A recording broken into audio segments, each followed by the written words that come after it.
Hi there, welcome to episode 2 of season 3 of Learn Live UAE with me, Mark Anderson, and me, Olly Lewis. Thank you very much, everybody, for joining in. You nearly caught me off guard there. And it's goodbye from him, and it's and it's good day from me. So welcome everybody joining us this evening on the live show, and happy afternoon if you're watching from the UK as well. Happy half term to all of the UAE educators joining us on screen and watching live, or if you're watching back and chilling, enjoying a bit of time by the pool on one of your rest days during the half-term break, then please know we are so pleased for you to have a break. I mean, I know from just my conversation with Olly how tough this term has been. And so hopefully you're spending some time getting some R&R in and sort of taking it steady a bit. We've got some fantastic guests lined up to come and share their teaching and learning and other ideas around education over the course of the next hour. Very pleased to welcome Kat Chowdhury joining us, sharing. We've got Charlotte Dawson, Rania Sawali, Hilary Hunt, Neil Statham, and this evening, in a change to how we would normally do things, I'll be sharing a little bit as well, as will Olly. Olly, have you got any news for us to share in the show this evening? Absolutely. I thought that it would be quite nice to highlight a few events that are coming up to the region in not too distant future. So please do save the date if you are an educator based in Abu Dhabi or any of the other Emirates. The Abu Dhabi Teacher Conference is coming back. So save the date, Saturday the 26th of February 2022. If you follow their online kind of Twitter profile at ADTC 2022 for updates on that. At the moment, we are very near to putting a call out for new speakers. It's a great initiative. It's an event for teachers by teachers. Kat, who's sharing on the show tonight, is also on the committee with myself and members from 6 or 7 other schools. So really excited to be able to bring this event back after a little bit of a hiatus. So watch this space for the ADTC. The next event then is, where's the screen gone? The Middle East School Leadership Conference. So please do save the date for this one as well. It's March the 1st and 2nd, 2022. It's going to be a face-to-face event in Dubai. You can find out more about this event at School Leaders ME or by following Teach Middle East magazine, because they work in partnership with MES LC. So another save the date there, Mr. Anderson. Indeed. And the next event, which is sooner than both of those, taking place in just a very few weeks, is the GESS event. And Olly and I are still, we're still camping out on this one, really very pleased to be a finalist in one of the sections for the GESS Awards. So fingers crossed for us.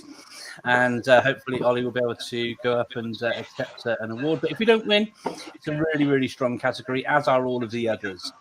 So hopefully we will do well there, but I think we've done well to get into there being a finalist in any way, shape or form.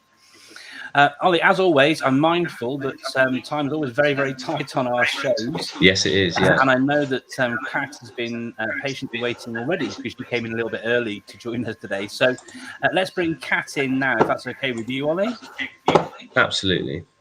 Brilliant stuff. So welcome to the show, Kat. How are you doing today? Hi. Thank you for having me. It's great to be here. It's very exciting to be able to talk to everyone about my topic today. So hopefully it'll be interesting to you guys. No, absolutely. If you wanted to follow Kat on social media, you can do so at Kat_Chowdhury. Her details are on the screen here right now. And I'm not quite sure what you're presenting on today, so I'm really looking forward to that, Kat. Your screen that was sharing before is no longer sharing at the bottom there, so if you could re-share your screen, that would be great. Yeah. While you're doing that and sorting that, you'll see that there's a timer on the screen right now. And when your time starts, I'll start that timer and it'll start counting down. So you've got 7 minutes to present. No pressure. We won't throw a virtual teddy bear at you if you run over.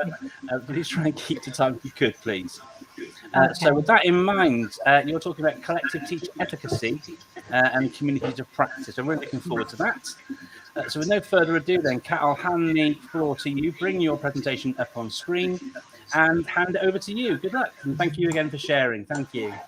Thank you very much. So yes, I'm Kat Chowdhury, and I teach at LearnLiveUAE Academy. And I'm going to try and talk very quickly about collective teacher efficacy and utilizing communities of practice. So one of the key areas within education that myself and my school really strongly advocate for is the idea of effective collective teacher efficacy. And this is something that I often hashtag on social media.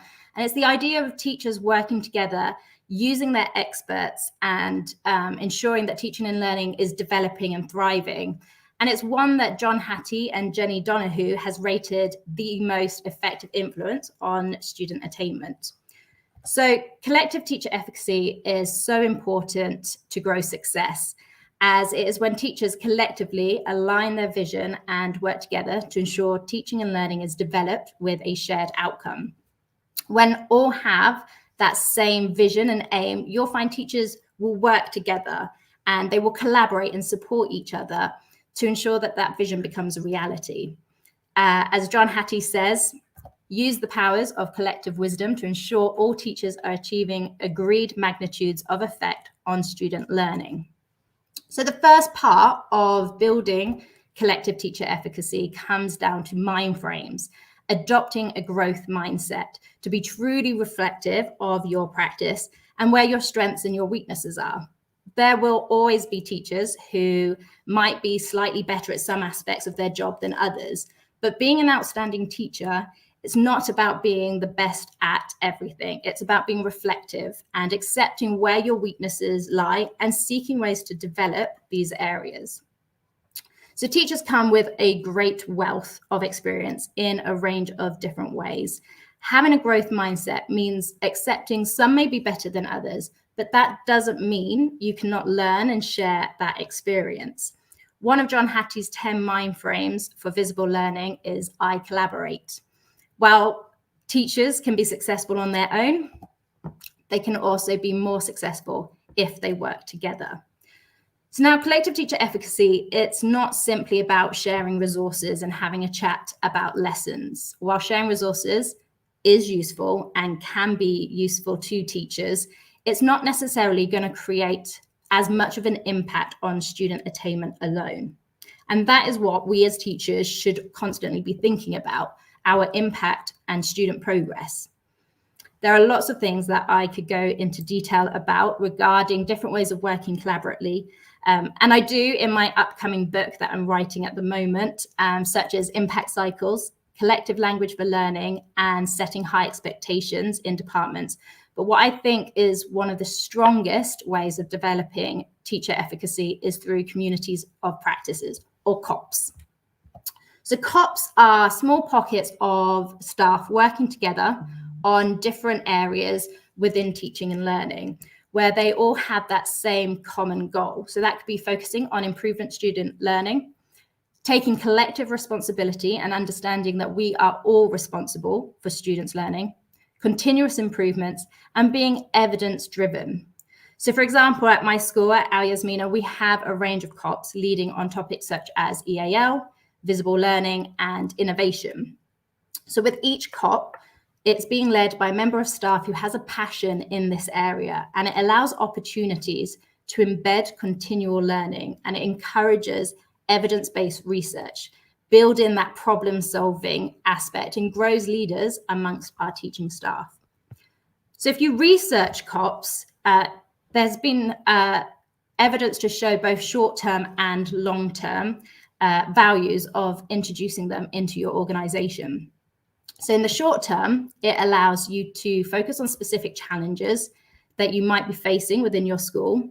You can use your experts already on the ground to help build and lead the COPs. It builds confidence as it is teachers leading other teachers. Staff enjoy being part of change, especially when they know that they're working towards something meaningful and that they have this shared vision that they're all focusing on. Also, the long-term effects and values of this is it builds long-term personal and professional development of staff. And you can then enhance your reputation that your staff are innovative and keeping up to date with current evidence-based research. However, I think it's really important to note that putting together a COP where teachers can collaborate and gain from all of these positives can only work if it has a bias towards action. So while it feels good to get with a group of colleagues and have a chat and share ideas and the research that you've done, it has to then move from the theoretical into actual action in order for progress to occur. So this is something that we are really proud of achieving at our Yasmina Academy. So with my Visible Learning COP, I have asked my team to evaluate their departments and pick out an area that needs developing, such as feedback or differentiation. So they will then work together to research new ways to improve this area before putting together an action plan to begin implementing their research to action ideas into their lesson. Building that self-efficacy and that confidence in the classroom encourages them to be more innovative and experimental. So then they can evaluate their impact and they can calculate their effect size and analyze the impact that they've had on their students. And again, this is only possible if and when the research made has been put into action and then evaluated. Once this has been successfully achieved, we are then able to utilize our COP experts, and we encourage them to share their success to the rest of our staff through our bespoke CPD, so that others can also adopt these techniques and use it into their own teaching and learning. So to summarize, I did say I'd do this very, very quickly. Encourage collective teacher efficacy, whether this is a whole school focus or a department focus. Be evaluative and identify the areas that need improvement or development. Use evidence-based research to gather ideas to share amongst your team. Turn your research knowledge into action by trying out new techniques into your lesson through your impact cycle and evaluate the impact it has had on teaching and learning. If no impact, don't worry, tweak it, revise it, try again. Learning never stops, so don't give up. Have that growth mindset to keep you searching to be collectively better. Thank you very much.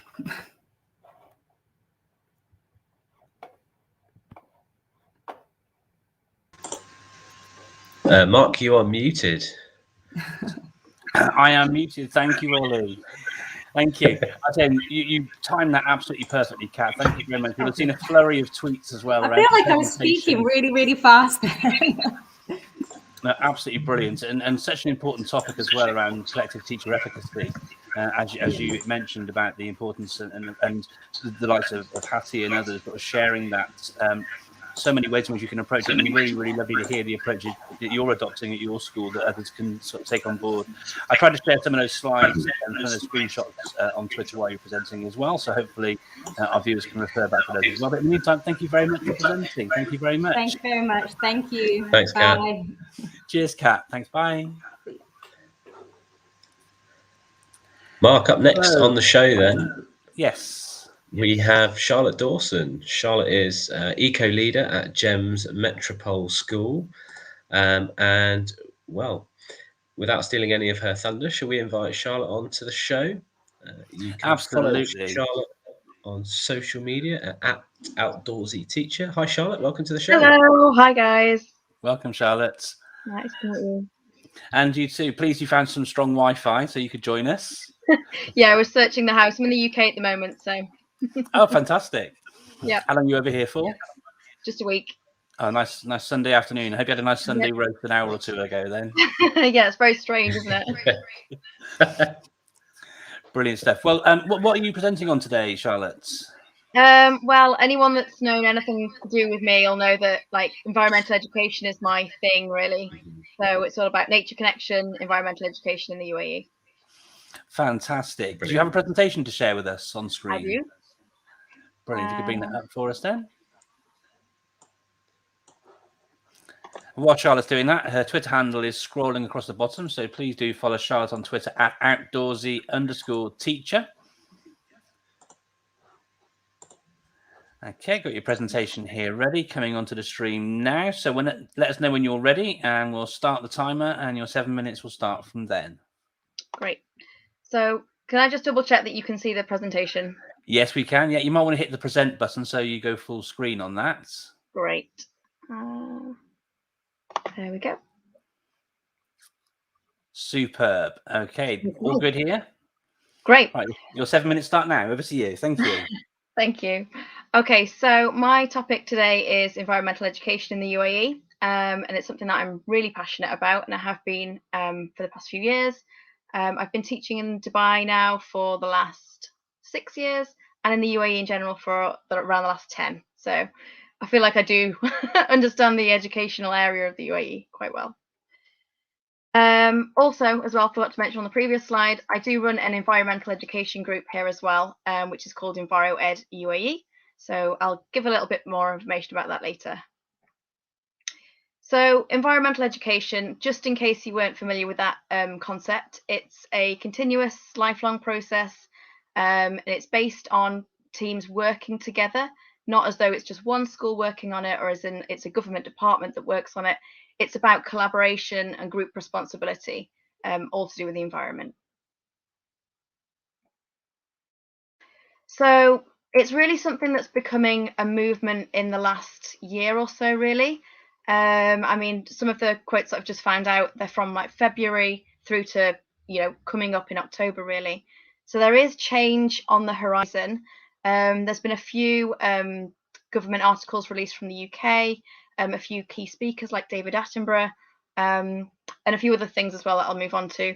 Just saying the importance of this topic and that it really needs to come to the forefront in schools. It's a very up and coming area of the curriculum.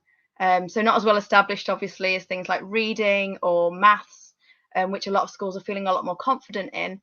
Environmental education is something that has been sort of on the back burner for years and years within schools, but because of all the issues with climate change and biodiversity loss, environmental education really needs to be back up there at the forefront again.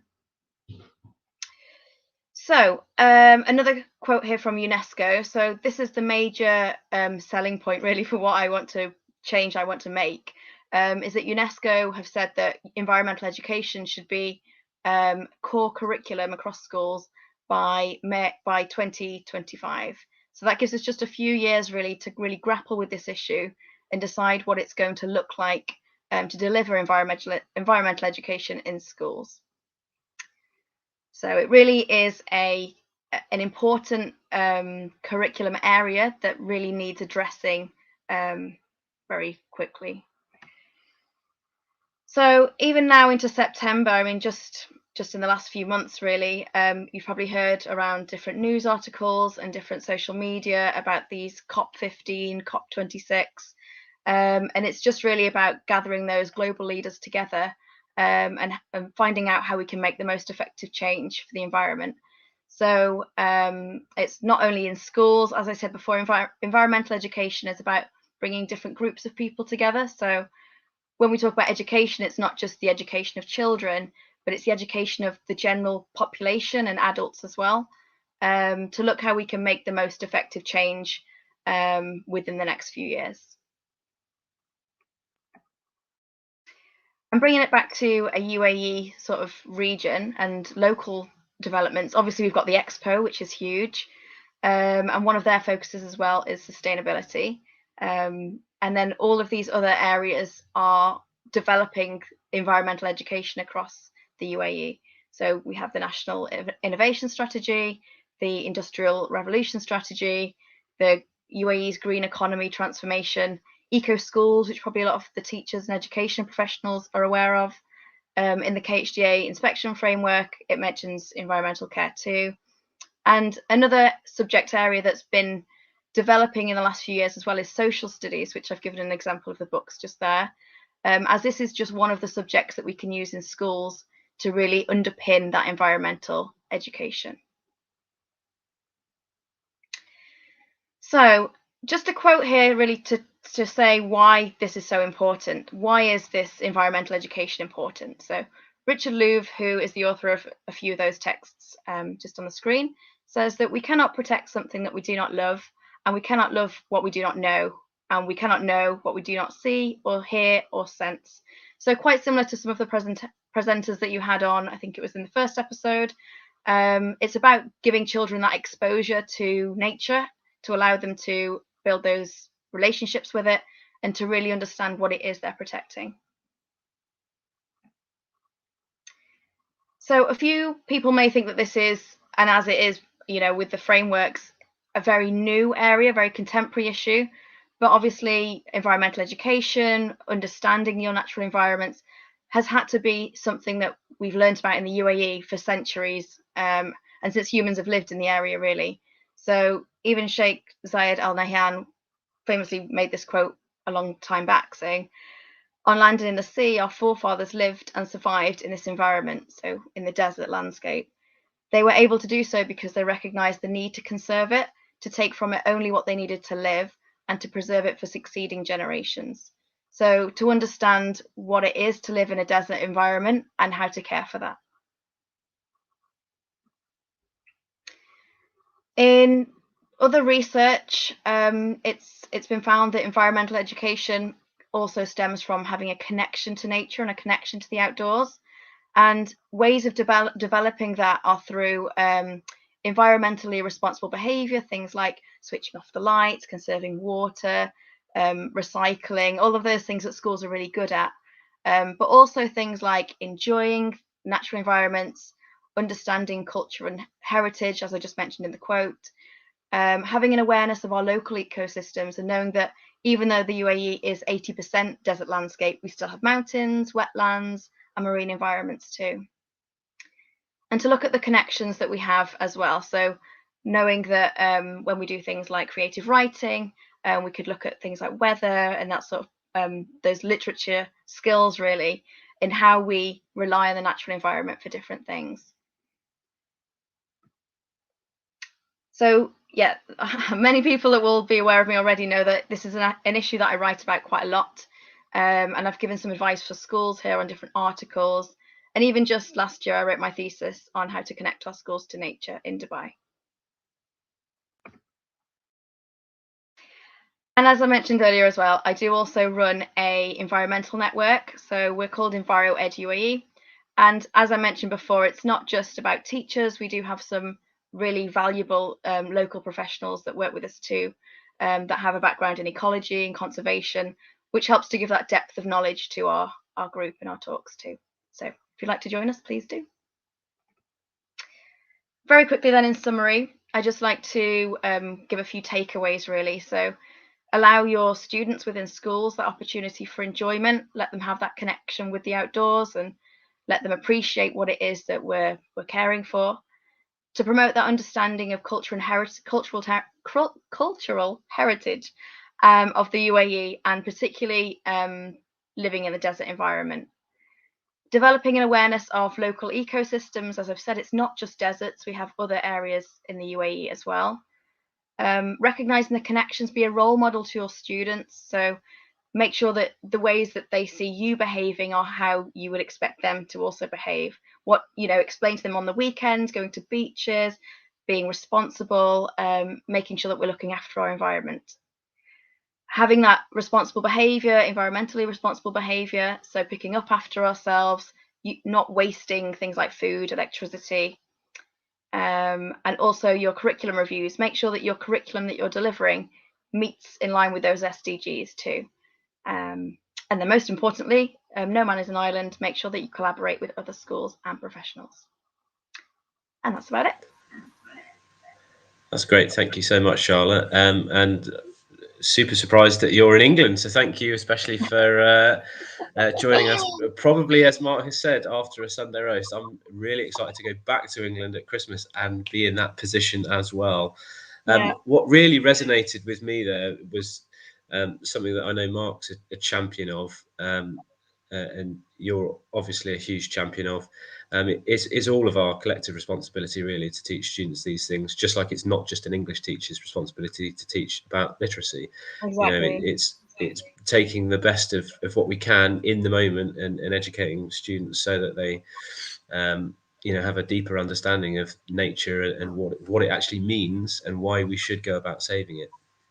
I think as well, like being from the UK and seeing that we already have that in so many schools and so many areas in the UK, and bringing a bit of that to the UAE, really.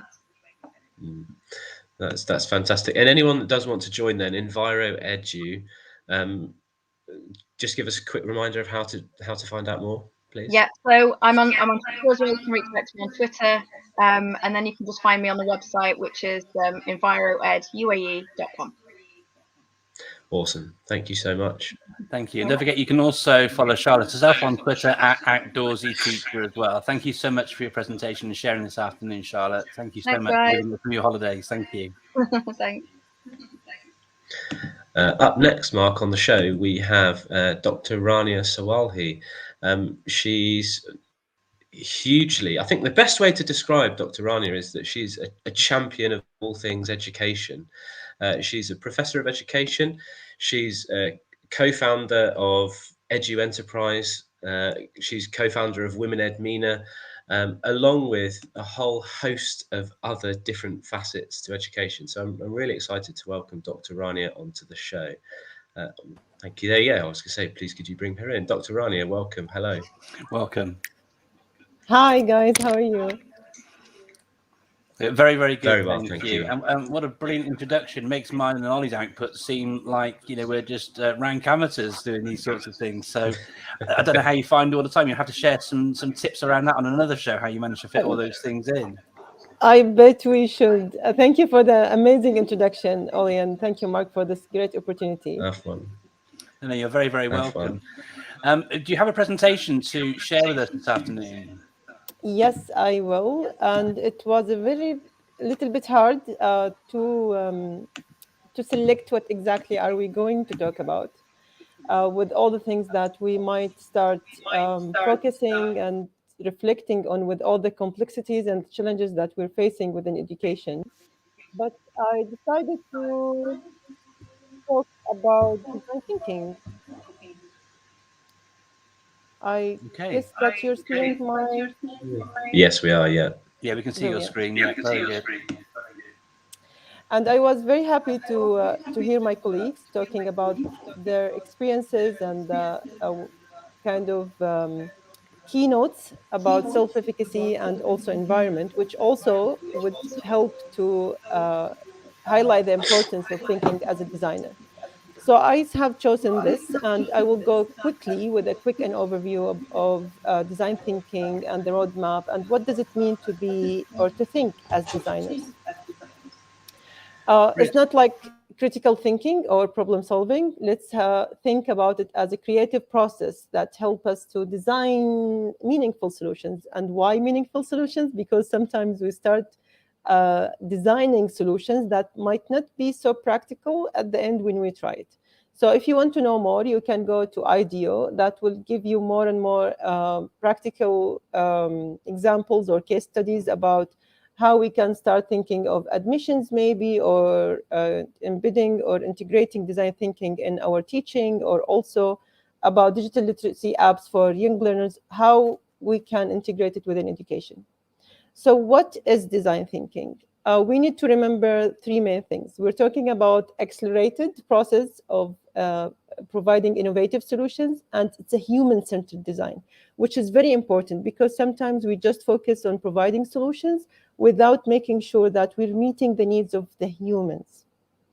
Especially in schools or in education, sometimes we keep talking about the challenges that we're facing. So design thinking helps us to move from talking to listening more and to focusing on insights.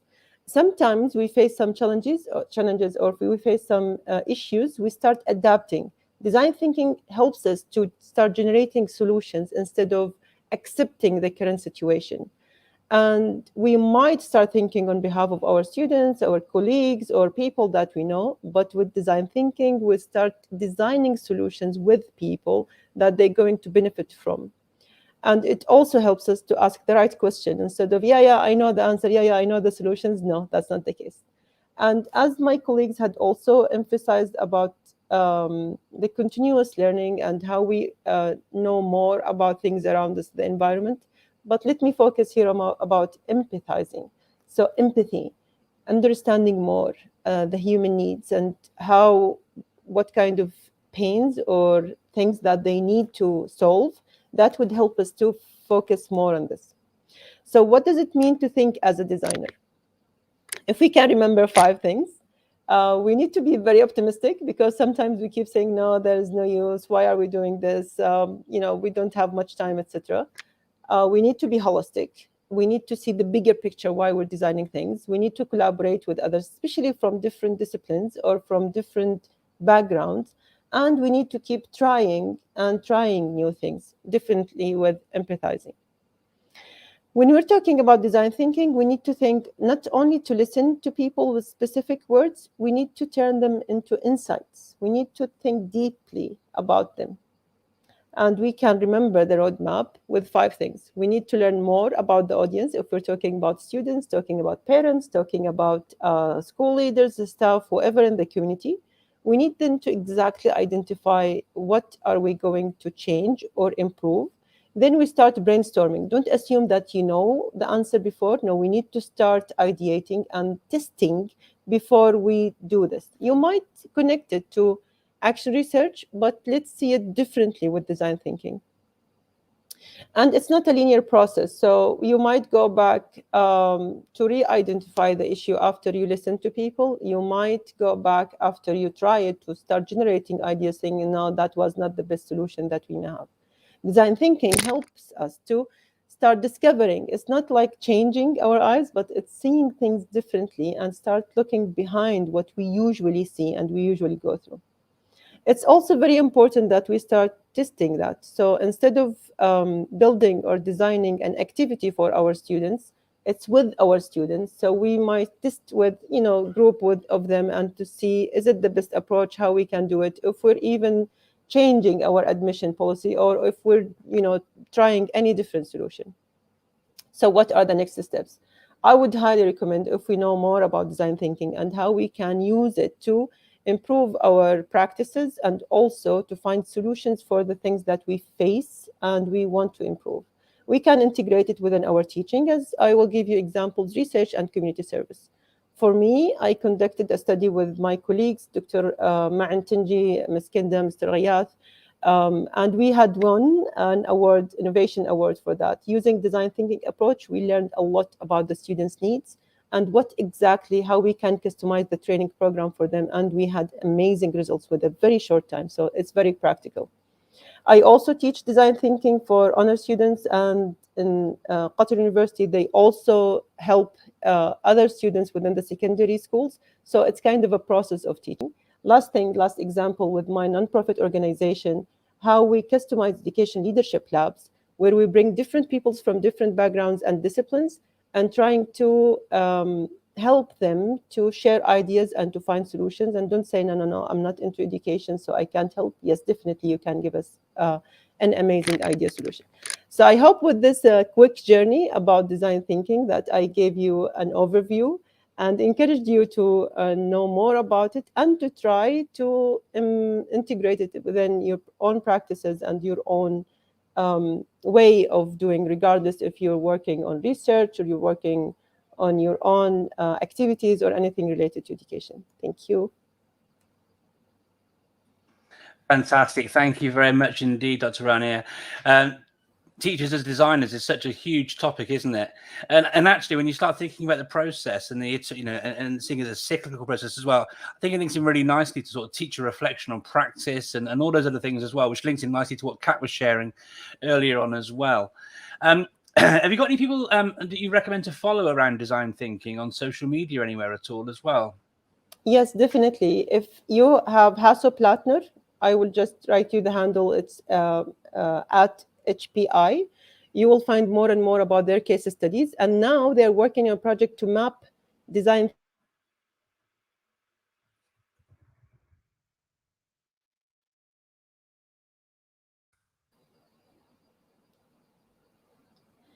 Thank you. So I lost my connection then for a second, I think. My apologies. Thank you. I've just popped that in that Twitter handle down the bottom for people to see as well.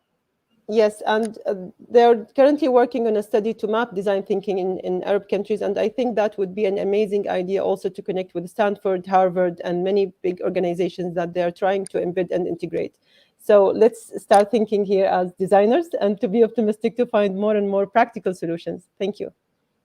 Brilliant. Thank you very much for sharing that this afternoon, Dr. Rania. Thank you very much indeed.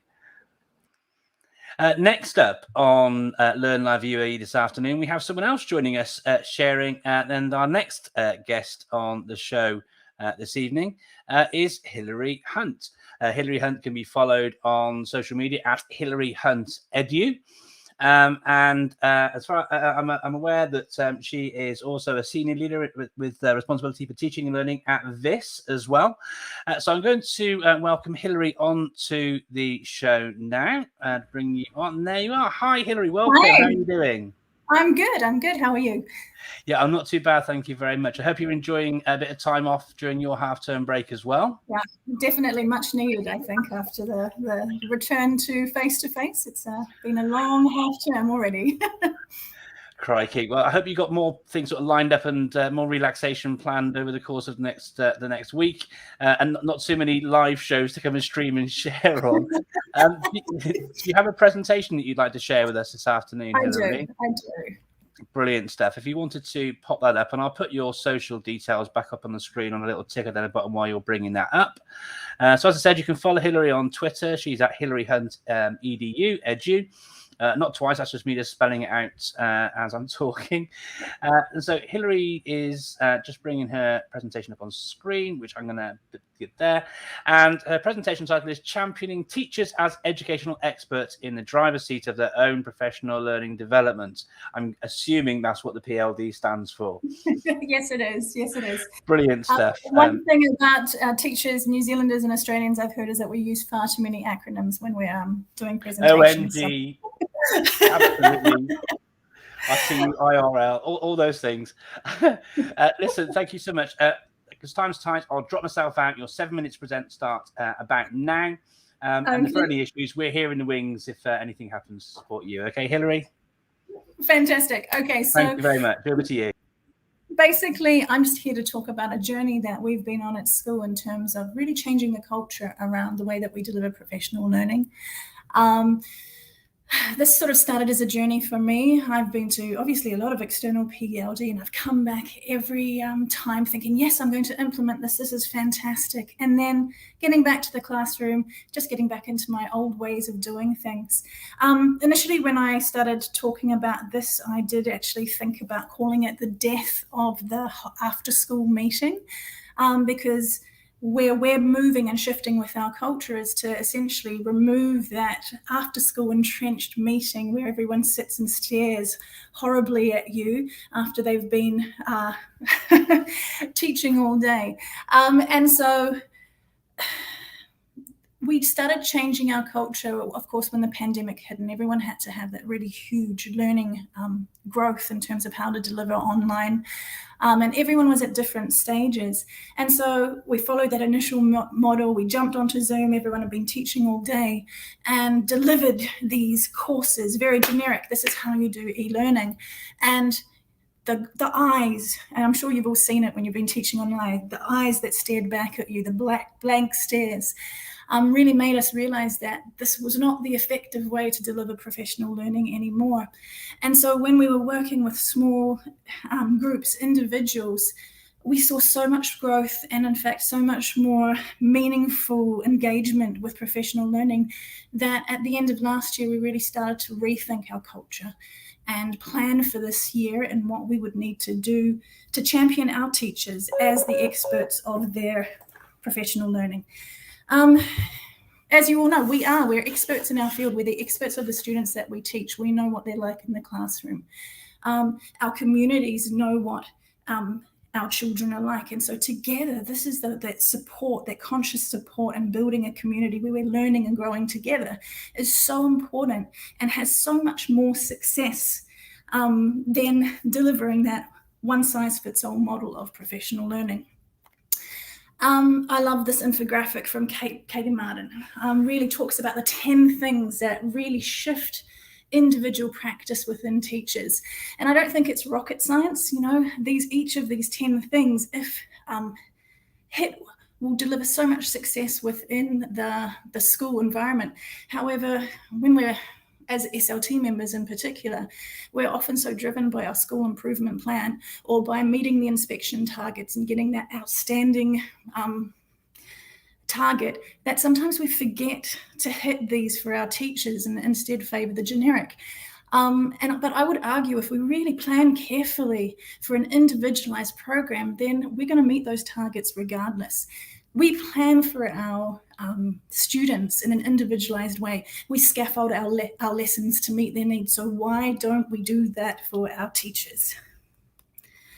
So when we began this journey, we really sat down. As I said, we were planning for this year and the return to face-to-face. We were really aware that it was probably going to be quite a big transition for teachers. They were out of practice of running 40-minute lessons. They were out of practice in terms of entwining well-being with their teaching, in terms of entwining duties, getting from class to class, etc., managing time in terms of hitting meetings, etc. And so we really sat down at the end of term 3 and planned well ahead in terms of this culture building model. We looked at what the issues were that the pandemic had raised in terms of our professional learning, and we all acknowledged the fact that that whole school way of doing things just wasn't working anymore, and that we'd learned that individual targeted professional learning was the way ahead. We then looked at, became more aware around the environment we were returning to and what were the challenges that we expected to encounter, which I talked about just a little bit beforehand, and what we thought would happen if we didn't address them. So if our teachers didn't feel supported, if their well-being wasn't acknowledged, etc., then that would actually pass on to our students. The third part of this culture building model is aligning everything. And so everyone was part of this process from the start. Staff consultation, not just tokenistic consultation, but actually describing and be very transparent about what we're planning on doing and getting staff to feed into that. And it required a high amount of structural planning as well, planning out week by week the types of things that we wanted to do, the types of groups we would be working at. And to be honest, when the staff initially saw that was quite a scary thing because it seemed very well planned. Well, not well, but it seemed very planned and they couldn't maneuver within it. But actually, in creating that plan, it then created a lot of agency, adaptation, the ability to mix with groups, etc. It's not successful if you don't have a plan behind you. And finally, the last thing that we're just working on now, we're not through this culture building process yet, but really looking at cyclical training, okay? We need to ensure distributed leadership. Eventually, if we're championing teachers as educational experts, that leadership should move to them. They should be the people that are leading, identifying needs and leading professional learning. So how does this look at our school at the moment when we're still working on this? Our school improvement plan now is quite broad in scope. Of course, we have targets, but within each target, the individual can find themselves, the faculty can find themselves, the grade level can find themselves, and they can build goals within them. We have PLCs and cycles of inquiries at multiple levels, faculty, grade, across the school. Everyone's engaged in something that is, we're working together and we're creating that collaboration. No one's afraid to walk into each other's classrooms, observe, etc.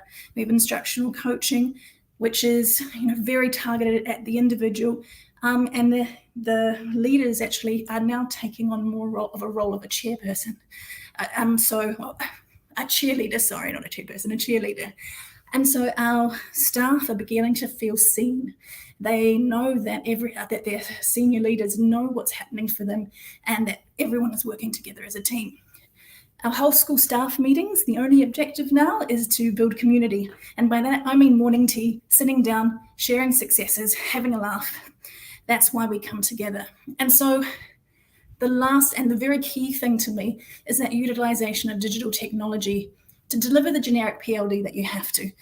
If you have to do something on anaphylaxis, utilize the digital technology you have to deliver that. The reason I say that, we talk a lot about SAMR, and what we've seen is that digital technology allows us to deliver professional learning in totally redefined ways. People can engage with it at any time when they're open, their minds are ready for it. It's no good doing it after school if they've been teaching an 8-on all day. So we're using our learning management system. We're using Sector, which actually allows us to build these beautiful courses, videos, there's forums they can work on, questions, they can write reflections, etc. Everything is there. It's self-paced. They can work their way through it. They can still engage with other people through forums, but it's there for them to access when and if they need it. And so that's really the success that we're having at the moment. And when we no longer are getting all the time, sometimes we still do, but that argument that you get from teachers quite often that they're time poor seems to be rescinding a little bit more as they feel more supported within their professional learning. And we're meeting their needs as individuals, and they're also able to show themselves as experts in their field. And that's kind of it in a nutshell, very quickly. Brilliant stuff. Thank you very much. So much in there, Hilary. And I agree with so much of it. As someone who delivers a fair amount of training in school myself, I know that, a stand-up presentation, delivering to 80 staff, whilst it might prove some inspiration, if you're looking for long-term impact, it's not really going to have the impact and the desired effect that you want from it. So it's lovely to see how you're taking on board all the different ideas at this, and also how you're sort of reflecting about how you can redefine practice based around SAMR. Often people sort of think around SAMR about teaching and learning, but actually, just like you were saying, and this was the thing that, and you almost mirrored a quote that I share an awful lot with head teachers when I'm planning out inset days and the like. You wouldn't do this to children in the classroom, so why would you do it to adults? And it seems bonkers, but it still persists, doesn't it? Yeah. Well, I think, especially with teaching, and when you're trying to get people to learn teaching tech and how to put it into their classrooms, you have such different profiles of teachers, and so you have to adapt everything that you're doing within that to meet their needs. One person will sit there and go, oh yeah, I know all of this, and they'll go away and play happily. You'll have the other teacher who needs you there right by their side, step by step. You can't then turn around and deliver a session that is just generic to those two different people. Yeah, no, I completely concur. And it goes to that because like in every class, you have that bell curve from novice to expert, don't you? With the common mass in the middle, but you need to better provide for all those different levels of confidence and competence, don't you? Absolutely. Listen, sorry, carry on. And you can see it, if a school does it well and if the teacher feels supported, especially in the terms of an international school, your retention is so much higher if the teacher feels supported within their professional learning. Most teachers ask these days, when they do an interview, what professional learning will I get? That's the thing they want to know. Yeah, absolutely. Listen, I think you and I, and probably Olly, because I know it's a subject that he's passionate about as well, particularly thinking around that whole rounded approach to not just teaching and learning, but digital strategy as well. But I'm mindful that we're over time already, and we've got people waiting in the wings to want to present again. But we'll have to get you back on for another conversation about it, Hilary, because as I say, it's something I'm really passionate about, as I know Olly is too. So thank you so much for your time and sharing today. Really appreciate it. And look forward to chatting more in the future. No, you're very welcome. Thank you very much indeed. Cheers, Hilary. Bye. Thanks. Who's up next, Olly? Up next, we've got, here we go, let's just bring up a speaker card. We've got Neil Statham, long-time supporter of the show. Thank you very much, Neil. You can follow him out on Twitter at Neil Statham. He's a senior leader at Heartland International School in Dubai, also head of PE there, and massively involved in the Adisa sports scene. Oh, I might be thinking with my Abu Dhabi hat on there. Let's bring him on the show and he can correct me. Neil, welcome to the show. It's not Adisa, is it? Or is it Adisa? It's Dasa here. Dasa is the Dasa. Yeah, there we go. My apologies. No problem. I don't know where to begin, Neil. You're in Scotland. I'm slightly envious. I am. Yeah, it's taken a little bit of time to find I'm in my old bedroom. And I feel like I've done a good job of disguising it, but I'm actually sitting about half a meter off the floor with the camera just pointed very up the way. I don't have much of a setup, but I'm going to give it my best shot. That'll do. Listen, you're going to talk about something really interesting that I will probably take a huge amount away from, because I know very, very little about NFTs, blockchain, and sort of everything in between and beyond. I'm going to give it a go. I'm going to try and keep it simple. But this has been a bit of a summer rabbit hole for me that I disappeared down, and I hold probably two friends of the show responsible, Steve Bambury, who dragged me down, and he was dragged down by Dr. Jeremy Williams before that, and they're even further down than me, and I'm chasing their coattails. But it's been quite the ride. Yeah, looking forward to learning lots and lots from you, Neil. Are you going to share your screen with us this afternoon? I will do, yes. I'm going to show you.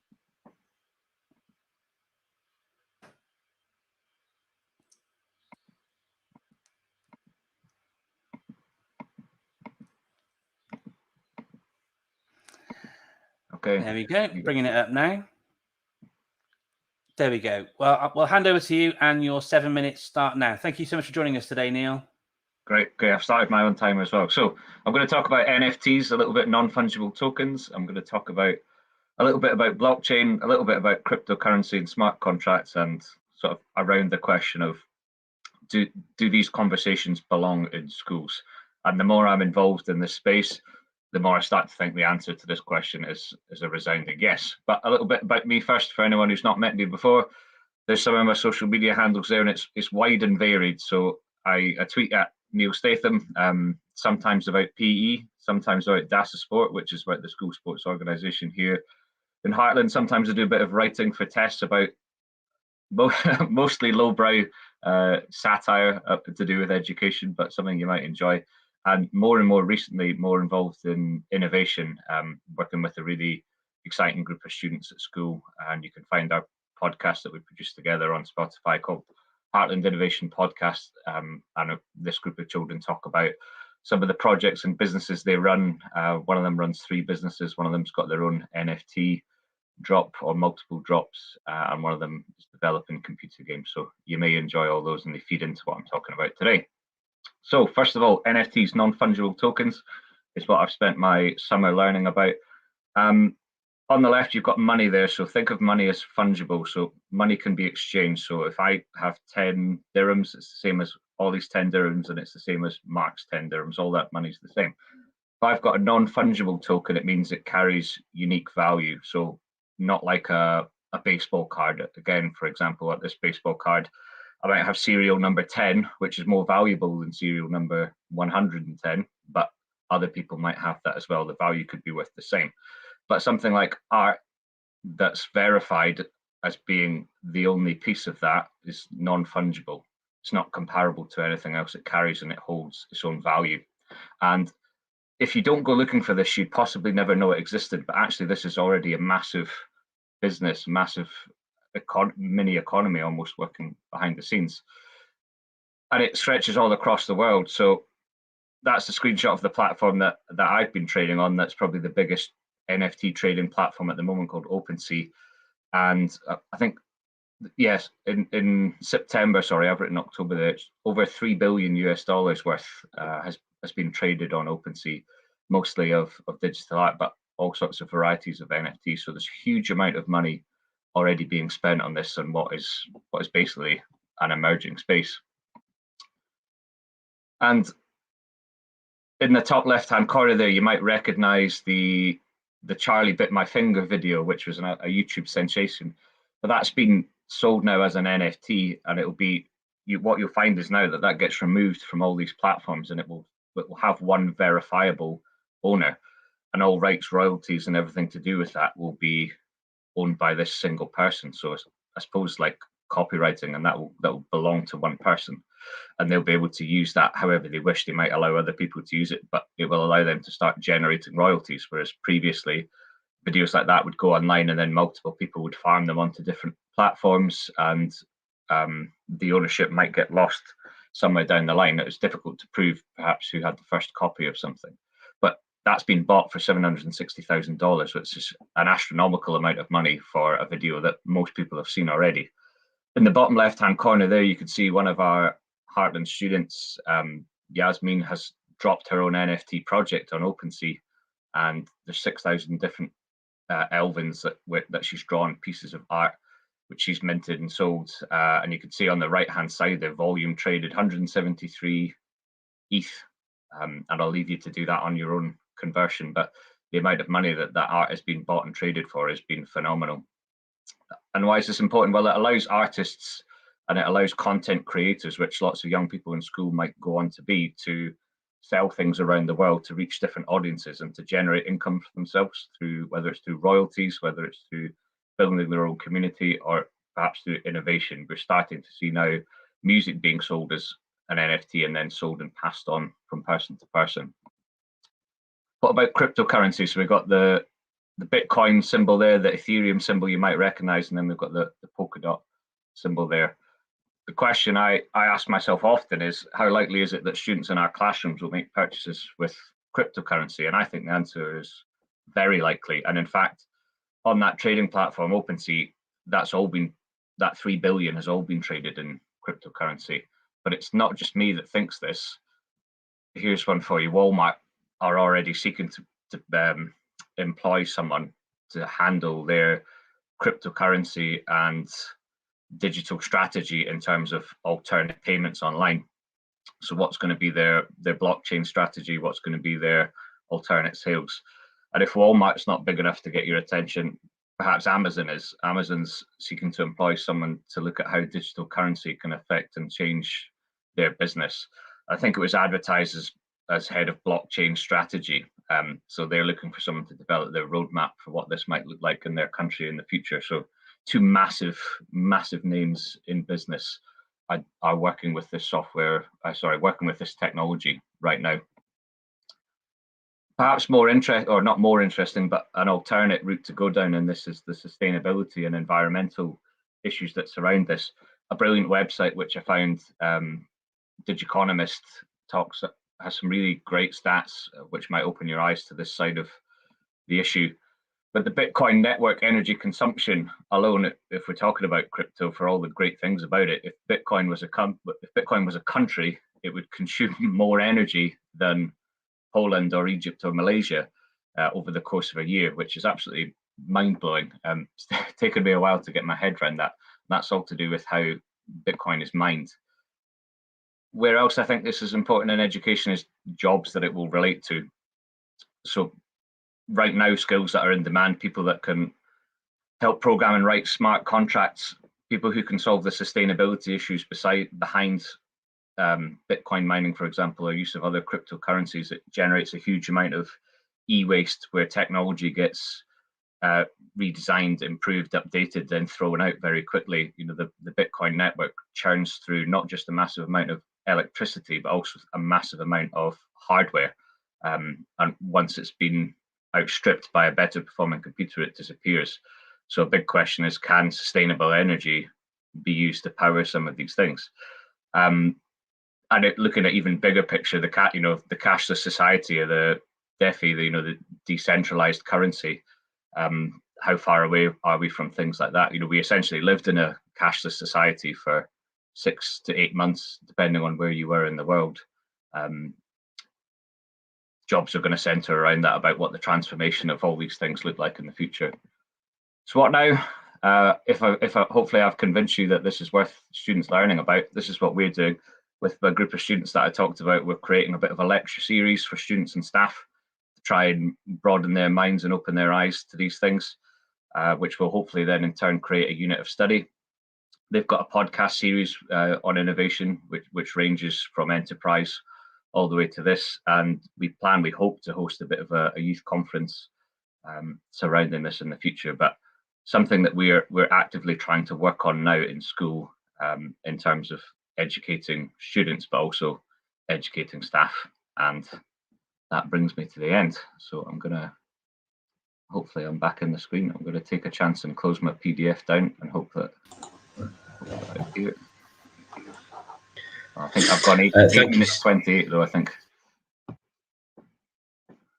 Towards the end of the show, we'll let you off. Thank you so much. There's so many amazing things in there. I don't know where to begin, to be completely honest with you. However, there's lots of schools that will probably want to learn from your experiences, Neil, and get involved in some of those events that you're going to start hosting, such as the lecture series, youth conference. Can you give us any more details about that kind of avenue for schools and students and how they can get involved with you and Heartland? So we're going to start the lecture series. We'll start internal. So we're kind of mapping out now. If you wanted to give people a broad overview of NFTs, of cryptocurrency, of blockchain and smart contracts, what that might look like, and how we're going to deliver that. Youth conference hopefully will be before the Easter holidays, and it'll be half focused on that and half focused on entrepreneurship in schools as well. The great thing about this is it redefines what it might mean to be a student entrepreneur or a young business owner, because it can all happen so easily now and so fast and online. You know, one of the kids in our innovation group runs 3 different businesses: one on drop shipping, one on digital marketing, and one on a non-for-profit coding website that teaches people how to code. So that, you know, these things are happening at an alarming pace, and I think if we don't keep pace with them, they're happening to our generation. We're meant to be educating the next generation. We're going to have to get our skates on and open our eyes to some of these things that are happening. I think what's really nice as well about that situation is that you find yourself in is you've got not just one, but probably multiple students now that are kind of not only paving the way, but teaching you and other staff lots about something that we might not necessarily have had a route into within our schools, and that's got to be really rewarding to be a part of. Yeah, I think things like this I find them really exciting in education, where you're learning side by side with the students about things as they emerge, and you're bringing totally different, 2 different perspectives and experiences on it. I think it makes for powerful and very different learning experiences that aren't, your more traditional top down. Well, that's brilliant. Thank you so much, Neil. I'm mindful, though, that we've still got 2 more guests on the show to share.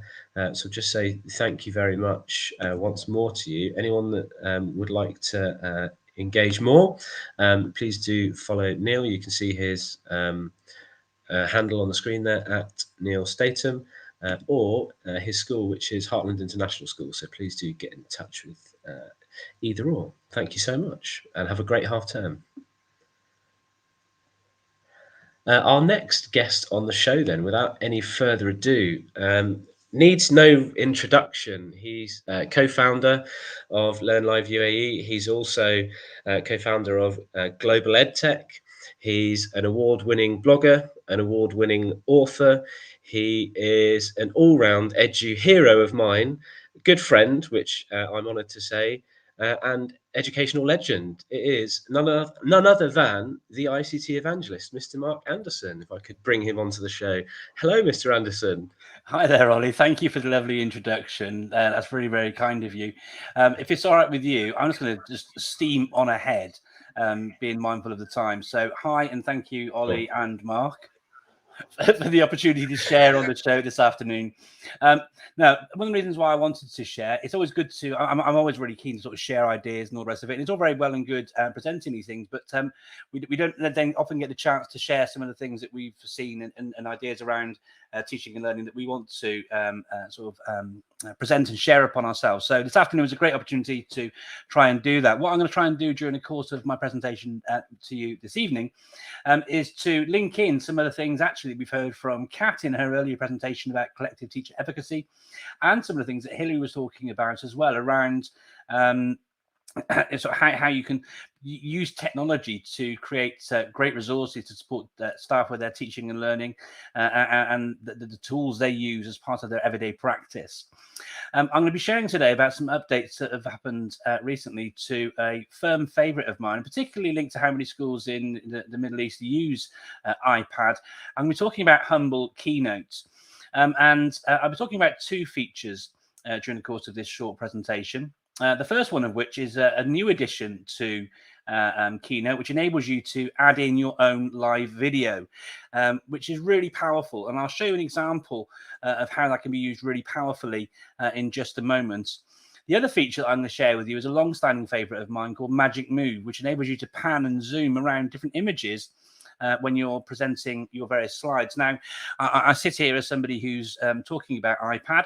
But if you wanted to do the same sort of thing as the magic move that you'll see in just a few moments, you can do a similar thing inside PowerPoint. If you're a Microsoft school, inside PowerPoint, you can use a feature in there called Morph, which enables you to get a similar effect, where you can pan and zoom around different images. Now, I'm a firm advocate in being quite critical about choices when it comes to technology. Just because you can choose to do something with technology shouldn't necessarily mean that you should do it. But I think when you tie in stuff, and my thinking around why I would use Keynote or PowerPoint in this kind of a way links into things such as we've seen from the Education Endowment Foundation in their report from March 19. They talk and share ideas and practices around how technology can be used to improve explanations and modeling. And I think from further research about engaging with learners and how it's important for them to see your face when you're creating resources as well, that's where the idea of using live video comes in. Unfortunately, live video isn't an option inside PowerPoint at the moment. Yes, you can drag a video in if you're recording, but as you'll see in a moment, it's so quick and easy to get the effect you're looking for with the insertion of live video into Keynote. It's really fantastic. So let me show you how you do the insertion of live video first of all. It's really simple. You simply go to the plus button just up here in the top right hand corner, and you'll see the option there for live video. And when you do that, you'll then see your video come up on screen. That's probably a bit too big. What I'm going to do at this stage is I'm just going to sort of drag across like this using that resize tool in the corner. I'm also then going to shrink down my size like so. I'm going to pop it up into the corner here. And then what I'm also going to try and do, if I can, is mask that image. I did that by going to the little paint icon here. I'm going to mask the image to a circle. And by doing that, when I click away, you'll see my face is now in a circle, although it's not. So what I can then do is double click on the circle. And because my face is within there, I can then move my actual camera around so that my face then sits in the center.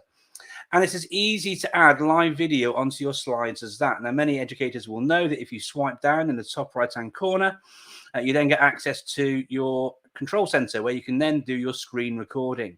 So if I was looking to do a presentation, creating a little hybrid learning resource, it's super easy to put my face in the corner and then talk over all the different slides. Now, your face, if I just go to put a new slide in a second, your face does not appear on that subsequent slide. But what you can do is if you click onto your image just here and copy it, so I'll just do that very quickly. I'll go to the next slide and just paste it in like so. He says, there I am. The beauty of this is, as I move, and I'll run this presentation for you, as I start on slide 1, you'll see my face is in the top right-hand corner, but as I move on to slide 2, automatically it will then just appear in the same place as I move through. Now, if I'm going to, and what's lovely as well is I can then do things like annotate on my screen with my Apple Pencil and all these different things as well, should I want to. So I could actually do some live demonstrations, some explanations, so forth and so on. That's the reason why I chose the blank slide there. So I can be talking about and explaining 2 + 2 = so forth and so on. And the learners can see me, hear me, and see my presentation at the same time. A really useful thing to have access to. But how does that relate to Magic Move? Well, Magic Move works a bit like this. If I just come out of this presentation for a second and go into my Magic Move example here, I'll just turn the camera on up here by tapping on it, and it should bring me back in. Blue Peter style one that I made earlier. And this is where you'll now get to see how Magic Move works from one slide to the next. But essentially, on slide 2, I have this picture of the human body. And what I've done is I've duplicated that. I've duplicated each of these different slides and made the image a bit bigger and panned it around from one slide to the next. Now, it jumps quite a bit. You can see that I've also, in the top right-hand corner, got my live video in every slide like so. But what happens is, when I have all those things working together, so there's 2 things in here, and I'll show you how to do Magic Move in just a second. Okay, but there are 2 things in here. The first thing is the video. The second thing is the Magic Move. But you'll find when you run the presentation, hi, this is your teacher. I'm teaching you about the human digestive system, and etc., etc., etc. As I move from the one slide to the next, so here's the human body. And as we know, the head is really important. The brain's in there. I'm not a science teacher. Ollie, you should probably have done this section of the presentation.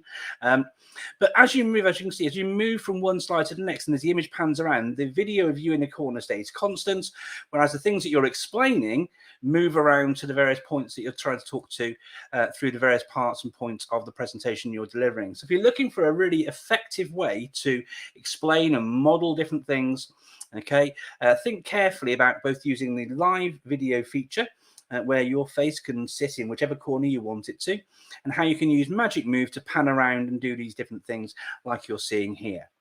So how do you do Magic Move? Well, it's super easy to do so. All you'd need to do is create the one slide like this with the image on like so. And then what I do is I just simply tap onto the slide that I want, and I choose the option duplicate. And then it's simply a case of making the image as big or as small as you want. I'll make it very small down there. And then once you're in here, you have an option in there called transition, and you simply need to turn your transition on to Magic Move. Okay, I'm very short on time, so I'm not going to show you how to do that bit, but that's how you get into there. And to prove that it works, as I move from this slide to the next slide, you should see that effect working automatically, because Magic Move is built directly into all those slides now, because I'm just duplicating Blue Peter style one that I've made earlier. So that's what I wanted to share this afternoon, an effective way of using a new feature to both improve your explanation, support modeling, and enable you to present and create resources in lots of amazing, easy and powerful, impactful ways. And that, Mr. Lewis, is my short presentation on Magic Move and live video feature updates inside Keynote for iPad. Interestingly, if you are interested, you can do the same thing inside Keynote for Mac. Okay, and as someone, Ollie, that I know absolutely loves a visualizer, if you've got a MacBook, and let me just stop sharing this for a second so I can bring myself back.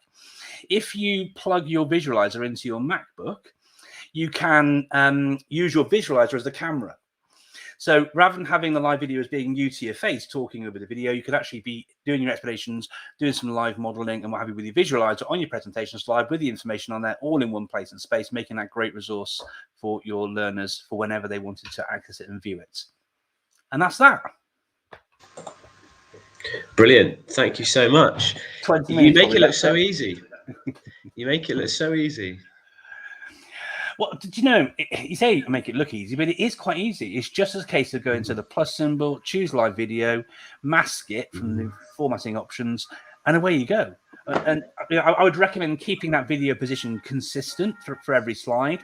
But as you work your way through, it's just so simple. And even if it was just a case of having, like I said, a blank slide, if you're trying to teach a concept or explain things, you know, children can see you. You can use your pencil or whatever stylus you've got, or your finger, and it's just a great way of creating a sort of whiteboardy resources as well if you want to.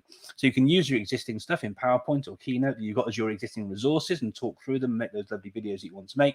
But equally, you can use it as a platform for creating stuff from scratch, a bit like you might do in other apps such as Explain Everything. But in Explain Everything, you can't include your video like I've just done there with live video in Keynotes.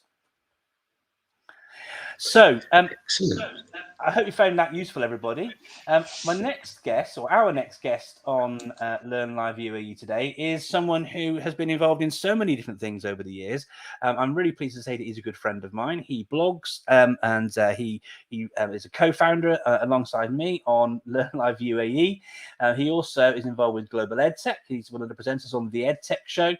And he's held various leadership roles and currently working at British International School in Abu Dhabi. He is, of course, none other than Mr. Olly Lewis. You can follow Olly on Twitter at olewis_coaching. And Olly's going to be sharing today with us 5 education hacks. So with no further ado, Mr. Lewis, welcome to the show. Thank you for joining us today. I would ask you how you are, but we've kind of covered that a few times. So what I'll do is I'll drop out and leave you to share about your 5 education hacks. Over to you, Olly. Thank you. Thanks, everybody. I thought that I would just sort of begin really by saying my inspiration for this really was the hive mind. Quite often I see educators on social media, typically Twitter. That's kind of where I reside most, seeking for help from the subject domain. So it might be, physics teacher hive mind, or just their own professional learning community or their professional learning network. So my inspiration for these kind of 5 hacks comes from you, from everybody within my own professional learning network. And I think it would be remiss of me to not at this point say that, I'm only where I'm at and only know what I know, thanks to standing on the shoulders of giants. As you can see from the image on my screen, I have a big superhero and then a cluster of small people looking through the telescope at something. So whoever you are and whoever has influenced me within my own professional learning network, just a little thank you really to you. I only know what I know because of the likes of you. So thanks. My first one really is a shout out then to Al Kingsley.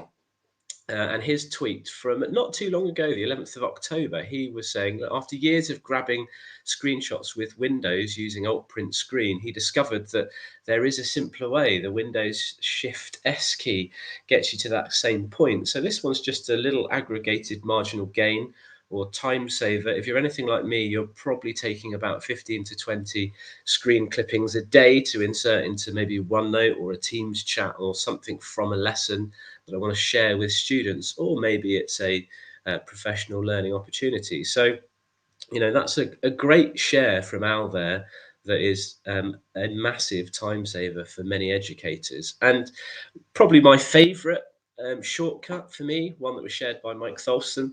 It happens to the best of us in not just Teams calls, but it might be in Zoom or others.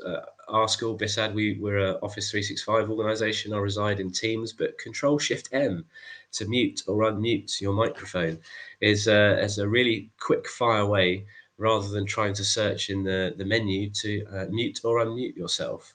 And another great keyboard shortcut that you can see here opens all of the different shortcuts in Microsoft Teams.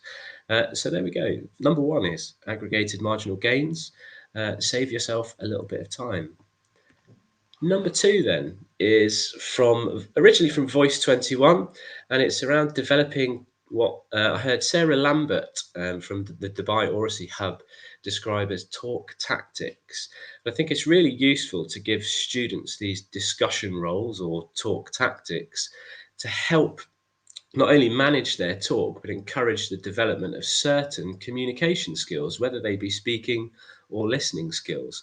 And I think this little framework is a really good kind of ready reckoner for students to help develop those speaking and listening skills. And actually, the outcome is a far richer conversation around that subject knowledge that they're sharing. So my number 2 is allow students these discussion roles to help promote positive speaking and listening skills within your classroom. Number 3 then, I've been a huge advocate of Classroom Screen, and it's organisational opportunities within the classroom, whether that be kind of behaviour management or teaching and learning. As you can see from the image, you can adjust the backgrounds. There's a random name generator. You've got dice. You've got sound levels so that you can have students working, and talking to each other at various kind of amplitudes or levels of noise. You can insert media. There's instant QR code generators. You can write, draw. There's workflow symbols, which break down into, silent, whisper to your neighbor, talking groups. It's got timers, it's got clocks, calendars, it's got absolutely everything that you could possibly need in there that saves you having, 2 or 3 of these possible programs open on your computer at once. And what's great about Classroom Screen is it's device agnostic. All you need is access to the internet. It's a web browser, and you can find it at classroomscreen.com. It's brilliant, and it's so easy to use. My advice to you would be just give it a go, and you can set up individual screens for your classrooms. So if you know that year 7, for example, you always want to have certain things on there because that's your usual way of working, you can save that within the platform so that you have it there ready for your next lesson with that particular class. And I think that's a really nice little additional extra or another aggregated marginal gain that you can have with your class in terms of workflows. So number 3. classroomscreen.com. You can find them at classroomscreen on social media. Number 4 is something that I'm quite mindful of, and it's really nice to see the educational sector moving in this direction as well. And I'll give a kind of massive hat tip to the man that has got me thinking in this direction, and it's really about presentations. And Mark modelled this perfectly in his last presentation there that you just saw. His evidence of formed approach was absolutely perfect, and it's about making sure that you cut down the information that you're sharing at once, so that you're not cognitively overloading either your audience, whether it's adults or students. Chunking the information then is vastly important to build on that information as you go. You know, the worst thing that you can do is have a screen that's completely overloaded with information, and straight away you're overloading your audience, and they're going to lose interest straight away. So breaking down the steps so that it's manageable and it builds on prior knowledge is massively important, so that it aligns with the journey that you're taking your learners on.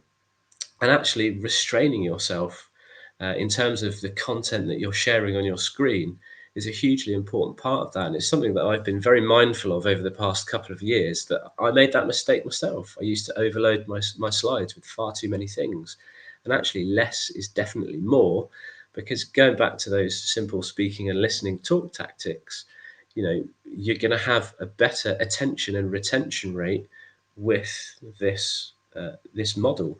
And I'd like to thank Olly for his work around this, and his 2 books, Dual Coding with Teachers and Organise Ideas. If you haven't read either of them, they're really good reads, and they're designed so that you can pick the book up pretty much anywhere and ingest that information and jump around. They don't have to be read from kind of start to finish, which I think is hugely useful for us, as quite often in the education space we're time poor. Whilst we're knowledge rich, you know, we want aggregated marginal gains that can help us. So these 2 books have really got me thinking about how I present information to my learners. And then my 5th one is this. And there's been lots of research around this in recent years that's highlighted. And we know, you know, teaching is so relationship based with students that I think it's massively important that we can change the dialogue in our classrooms, so that we don't have to write reams of written feedback. We know that students don't always read all of it. However, when we use our voice and we can actually talk to the students, there's a greater investment there on both parties. And I think using the technology, like Mark and Hilary have said, to our advantage is massively important. It doesn't matter if you're an Office school, an Apple school, a Google school. You know, there are tools out there, like within OneNote or Mote, if you're a Google school, that you can make best use of your voice and provide super rich, detailed feedback that's personalized to each individual, that would take you less than maybe 1/10 of the time to write out that information for students. So, you know, using technology as that aggregated marginal gain would be something I'd love to see more pervasive across the education space. And those are my 5 education hacks for this evening, Mark.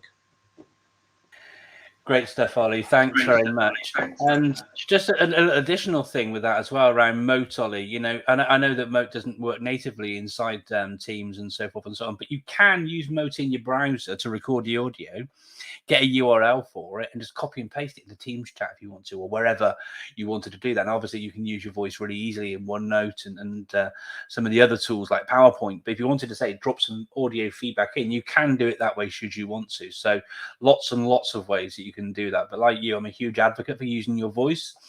Not only does it tie in, as you said, to relationships, but it's such a time saver. You can say so much more in a shorter space of time than you could actually handwrite or type or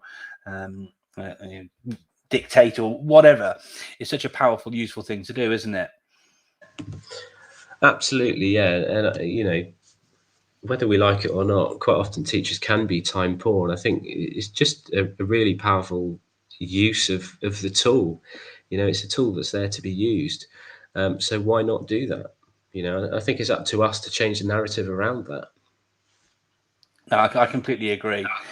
Something else that we should do to try and reduce our workload is trying to keep ourselves more to time, because we were 25 minutes almost over the hour slot there. But look, we really do hope, I'm not putting words in Olly's mouth, but I'm pretty confident he'll feel this way too.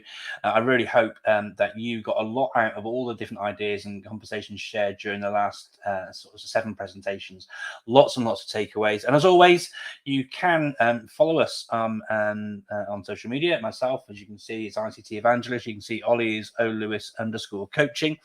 And if you wanted to find out more about LearnLiveUAE, then you can subscribe to us on YouTube at youtube.com/LearnLiveUAE. What's happening next month, Olly?